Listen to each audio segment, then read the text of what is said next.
Hello friends, आप देख रहे हैं प्राइम नॉलेज बाय केडी। और आज की वीडियो में फ्रेंड्स हम डिस्कस करेंगे सुकन्या समृद्धि योजना के बारे में कि सुकन्या समृद्धि योजना क्या है और इसको कौन कौन जो हैं ओपन करवा सकते हैं, कितने पैसे इसमें जमा करवाने होते हैं और कितनी बेटियों तक जो है आप इस अकाउंट को ओपन करवा सकते हैं। और पूरा जो है डिटेल में हम इसके बारे में डिस्कस करेंगे, तो वीडियो को एंड तक ज़रूर देखना। तो आइए चलते हैं। तो सबसे पहले फ्रेंड्स हम डिस्कस करेंगे कि सुकन्या समृद्धि योजना क्या है और ये स्टार्ट कब हुई थी। तो सबसे पहले हम जानेंगे कि ये स्टार्ट कब हुई थी। तो जैसा कि आप स्क्रीन के ऊपर देख पा रहे हैं, योजना का जो आरंभ है वो जनवरी 2015 में हुआ था। और इसके पीछे जो मेन उद्देश्य था ये था कि जो एक मिडिल क्लास फैमिली का जो परिवार होता है उनके लिए एक आर्थिक सुरक्षा प्रदान करना और उनकी बेटियों की पढ़ाई के लिए और शादी के लिए वित्तीय सहायता प्रदान करना। तो ये मेन उद्देश्य था इसके पीछे शुरू करने का। लेकिन इसको कोई भी ओपन करवा सकते हैं, ऐसा नहीं है कि मिडिल क्लास फैमिली या जो गरीब हैं वही ओपन करवा सकते हैं, इसे कोई भी ओपन करवा सकता है। तो आगे चलते हैं। नेक्स्ट, इसमें हम खाता खोलने के लिए कहाँ आप खाता इसको जो है ओपन करवा सकते हैं उसके बारे में हम डिस्कस करेंगे। तो आप किसी भी बैंक से या किसी भी पोस्ट ऑफिस की ब्रांच से इसका जो है अकाउंट आप ओपन करवा सकते हैं। इसमें शर्त ये रहेगी कि जो आपकी बेटी है वो उसकी जो एज है, जो आयु है वो 10 साल से कम होनी चाहिए। एक दिन से लेकर के 10 साल से कम होनी चाहिए आयु बेटी की। उन्हीं का ही जो है अकाउंट ओपन करवा सकते हैं। उनके उसके साथ जो है माता पिता का जो अकाउंट है, माता पिता के साथ वो जॉइंट अकाउंट ओपन होता है। तो आइए आगे चलते हैं। तो इसमें एक बात और है जानने के लिए कि कितनी बेटियों का हम जो है अकाउंट इसमें ओपन करवा सकते हैं। तो इसमें आप मैक्सिमम 2 बेटी का ही अकाउंट जो है इसमें आप ओपन करवा सकते हैं। या तो एक हो या तो 2 है। कुछ केसेस में आप 3 बेटियों का भी इसमें अकाउंट जो है ओपन करवा सकते हैं। उसके लिए शर्त ये है कि मान लो अगर आपकी पहली बेटी हुई तो उसके लिए आपने अकाउंट ओपन कर दिया। उसके बाद अगर आपकी 2 जुड़वा बेटियां होती है तो उस केस में आप फिर उन तीनों बेटियों का जो है आप सुकन्या समृद्धि योजना वाला अकाउंट जो है आप खुलवा सकते हैं। नेक्स्ट चलते हैं। नेक्स्ट जो फ्रेंड्स हम डिस्कस करेंगे कि इसमें आपको कौन से डॉक्यूमेंट इसमें लगते हैं अकाउंट खुलवाने के लिए। तो अकाउंट खुलवाने के लिए फ्रेंड्स जो जैसे कि आप स्क्रीन के ऊपर देख पा रहे हैं, जॉइंट फ़ोटो लगता है पेरेंट्स के साथ। जैसे बेबी है, बेबी और अगर मान लो आप कोई फादर है वो उसके साथ खुलवाना चाहता है तो फादर और बेबी का एक जॉइंट फ़ोटो लगेगा। एक नहीं सॉरी 3 फ़ोटो लगेंगे, या तो फादर का या तो मदर का 3 फ़ोटो लगते हैं जॉइंट। उसके बाद सिंगल फ़ोटो पेरेंट्स के, जो पेरेंट्स जिसके साथ वो ओपन करवा रहे हैं खाता, तो उस पेरेंट्स का 2 फोटो लगेंगे। बेटी का बर्थ सर्टिफिकेट की 2 फोटोकॉपी, आधार कार्ड पेरेंट्स के, जो पेरेंट्स खुलवा रहा है अकाउंट उनके साथ, तो उस पेरेंट्स का 2 फोटोकॉपी लगेगी आधार कार्ड की। पेरेंट्स का ही पैन कार्ड की 2 फोटोकॉपी लगेगी। और आधार कार्ड, बेटी का आधार कार्ड है उसकी 2 फोटोकॉपी लगेगी। पहले ये बेटी का आधार कार्ड की ये वाला जो लास्ट वाला ऑप्शन है आप देख पा रहे हैं, इसकी ज़रूरत नहीं होती थी, इसके बिना भी ओपन हो जाता था। लेकिन अभी रिसेंटली मैंने पता करा तो बेटी का आधार कार्ड की भी 2 फोटोकॉपी लगती है। तो आइए चलते हैं नेक्स्ट। तो इसमें निवेश की आप कितना इसमें आप जो है खाता कितने से आप खुलवा सकते हैं और मैक्सिमम आप कितना डलवा सकते हैं इसमें। तो फ्रेंड्स इसमें आप जैसा कि आप स्क्रीन के ऊपर देख पा रहे हैं, 250 रुपये से 250 रुपीज़ से जो है आप अकाउंट ओपन करवा सकते हैं। और मैक्सिमम साल का आप जो है 1.5 लाख तक इसमें ओपन करवा सकते हैं। तो इसमें आप 1.5 लाख जैसा कि आप देख पा रहे हैं, तो इसमें 1.5 लाख ही क्यों इसमें करवाया गया है, क्योंकि इसमें ऐसा होता है कि जो इंटरेस्ट रेट है वो अच्छा खासा मिलता है। अभी ये तो क्वार्टरली जो इसका इंटरेस्ट रेट है वो उसमें चेंजेस आपको देखने को मिलते हैं।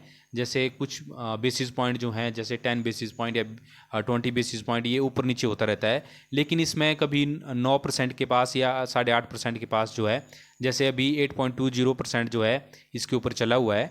तो इसमें इंटरेस्ट रेट जो दूसरा जैसे नॉर्मल जो आपका सेविंग अकाउंट रहता है उसमें 2 या 2.5% मिलता है। अगर आप एफडी भी करवाते हैं आज के टाइम में तो उसमें भी मुश्किल से 6 या 7% मिलता है। तो उसी वजह से इसमें जो है मैक्सिमम जो इसकी लिमिट है वो 1.5 लाख रखी गई है, क्योंकि कई बार जो कस्टमर होता है उनके पास अच्छा खासा अमाउंट होता है और इसमें वो ज़्यादा अमाउंट डाल देते हैं। और इसका एक बेनिफिट और रहता है कि इसमें आपको इनकम टैक्स में भी रिबेट मिलती है, वो हम आगे डिस्कस करेंगे। तो आगे चलते हैं। इसमें जैसा कि आप इसमें आपको 250 रुपया जो है आप इन्वेस्ट कर सकते हैं।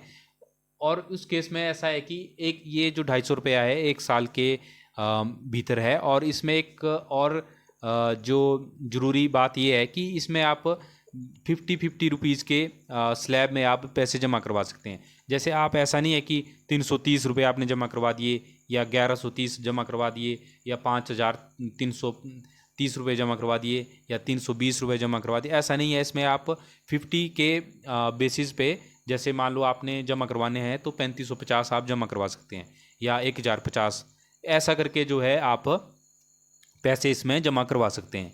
इसमें निवेश जो है ये निवेश 14 साल नहीं होगा, यहाँ पे 15 साल तक जो है इसमें आपको जो है अमाउंट डालना पड़ेगा। जब से आपने अकाउंट ओपन करवाया है उससे नेक्स्ट 15 साल तक जो है आपको जो है इसमें अमाउंट डालना पड़ेगा। और जो मैच्योरिटी होगी खाते की, बोलने का मतलब है कि आपका जो पैसा आप निकलवा सकते हैं वो निकलवा सकते हैं। फिर अगर आपको एक अच्छी मैच्योरिटी चाहिए तो वो आप 21 साल, जब से आपका खाता ओपन होगा उससे नेक्स्ट 21 साल तक जो है 21 साल के बाद आप उसमें से अमाउंट जो है निकाल सकते हैं।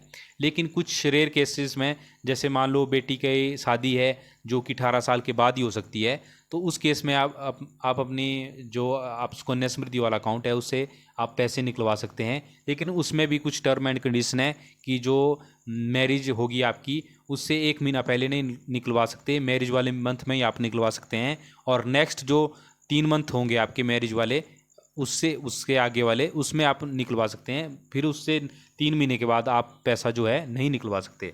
तो एक ये थी इसमें। एक इसमें ये एडिट करने को रह गया कि इसमें 15 साल है, 14 साल नहीं होगा, इसमें आपका 15 साल जो रहेगा इसमें आपका। नेक्स्ट जो है, जैसे कि मैंने आपको बताया कि इसमें जो है आपको रिबेट रहेगी under section 80C of income tax act. जैसे इनकम टैक्स एक्ट की 80C का जो सेक्शन होता है उसमें रिबेट मिलती है। तो 1.5 लाख की, जैसा मैक्सिमम 1.5 लाख है तो 1.5 लाख तक जो है आपको रिबेट मिल जाती है। और उसमें अब ये 1.5 लाख तो मैक्सिमम है, अगर आपने 1 लाख ही करवाया है तो 1 लाख तक आपको रिबेट मिल जाती है। ये भी एक बहुत बड़ा कंसर्न था कि इसमें मैक्सिमम 1.5 लाख तक की ही इसमें इसकी लिमिट रखी गई है। क्योंकि कई कस्टमर ऐसा होते हैं कि जिनके पास जो काफ़ी ज़्यादा अमाउंट रहता है और वो उसका फ़ायदा उठाने के लिए फिर जैसे अपनी बेटी का वो इन सुकन्या समृद्धि अकाउंट खुलवा लेते हैं और उससे वो रिबेट ले लेते हैं। तो सरकार ने उसको नज़र में देखते हुए इसकी सिर्फ मैक्सिमम लिमिट जो है 1.5 लाख तक की रखी गई है। तो इसमें ये है। बाकी अगर इन केस भगवान ना करे अगर इसमें अगर बेटी की या जिसका अकाउंट खुलवाया गया है उसकी डेथ हो जाती है, तो जो जॉइंट खाता जिसके साथ आपने खुलवाया होता है, जैसे अब फादर के साथ खुलवाया होता है, तो वो उनके खाते में जो है वो अमाउंट वो आ जाता है। और उसको जो है उसको आपको तुरंत ही बंद करवाना पड़ता है। उसके बाद आप उसमें पैसे जमा नहीं करवा सकते। एक और इसमें ये था कि इसमें, हाँ, एक केस इसमें ये था कि जो आपको जैसे कोई गरीब परिवार है तो कई बार ऐसा होता है कि पैसे नहीं होते साल में, अगर आप उसको उतने ज़्यादा पैसे जमा नहीं करवा सकते, तो उस केस में आपको उस खाते को शुरू रखने के लिए या चालू रखने के लिए उसको मिनिमम 250 रुपया तो आपको जमा करवाना ही पड़ता है। अगर उन केस अगर 250 रुपया भी ना जमा करवा सकते तो फिर उस केस में क्या होता है कि आपको पेनल्टी लगती है। और पेनल्टी के आपको 50 रुपये फिर देने पड़ते हैं एक्स्ट्रा, और 300 रुपया 250 रुपया उसको खुलवाने के और 50 रुपये पेनल्टी के साथ फिर आपको इसको दोबारा से खुलवा सकते हैं। तो ये था। बाकी इसमें एक और केस है कि इसमें जो है आप जो अगर आप किसी बैंक अकाउंट से खुलवाते हैं तो आप इसकी एक जो स्टैंडिंग इंस्ट्रक्शन रहती है कि जैसे आपने अपने खाते से स्टैंडिंग इंस्ट्रक्शन लगा दी और आपके खाते से हर महीने जो है जितनी की आपने स्टैंडिंग इंस्ट्रक्शन लगाई होगी, जैसे आप चाहते हैं कि हर महीने जो है 2-2 हज़ार रुपया मेरे खाते से सुकन्या समृद्धि अकाउंट में चला जाए, तो वैसा भी आप कर सकते हैं। अगर आप जो है अपने बैंक अकाउंट के साथ इसको अपने बैंक में इसका सुकन्या समृद्धि का अकाउंट खुलवाते हैं तो बैंक के साथ आप ऐसा भी करवा सकते हैं। तो फ्रेंड, ये थी सुकन्या समृद्धि योजना कैसी लगी, योजना के ऊपर जो वीडियो है वो आपको कैसी लगी ज़रूर बताना। और अगर आप चैनल पर नए हो फ्रेंड तो चैनल को ज़रूर सब्सक्राइब करना और लाइक जो है ज़रूर करना वीडियो को। Thank you so much.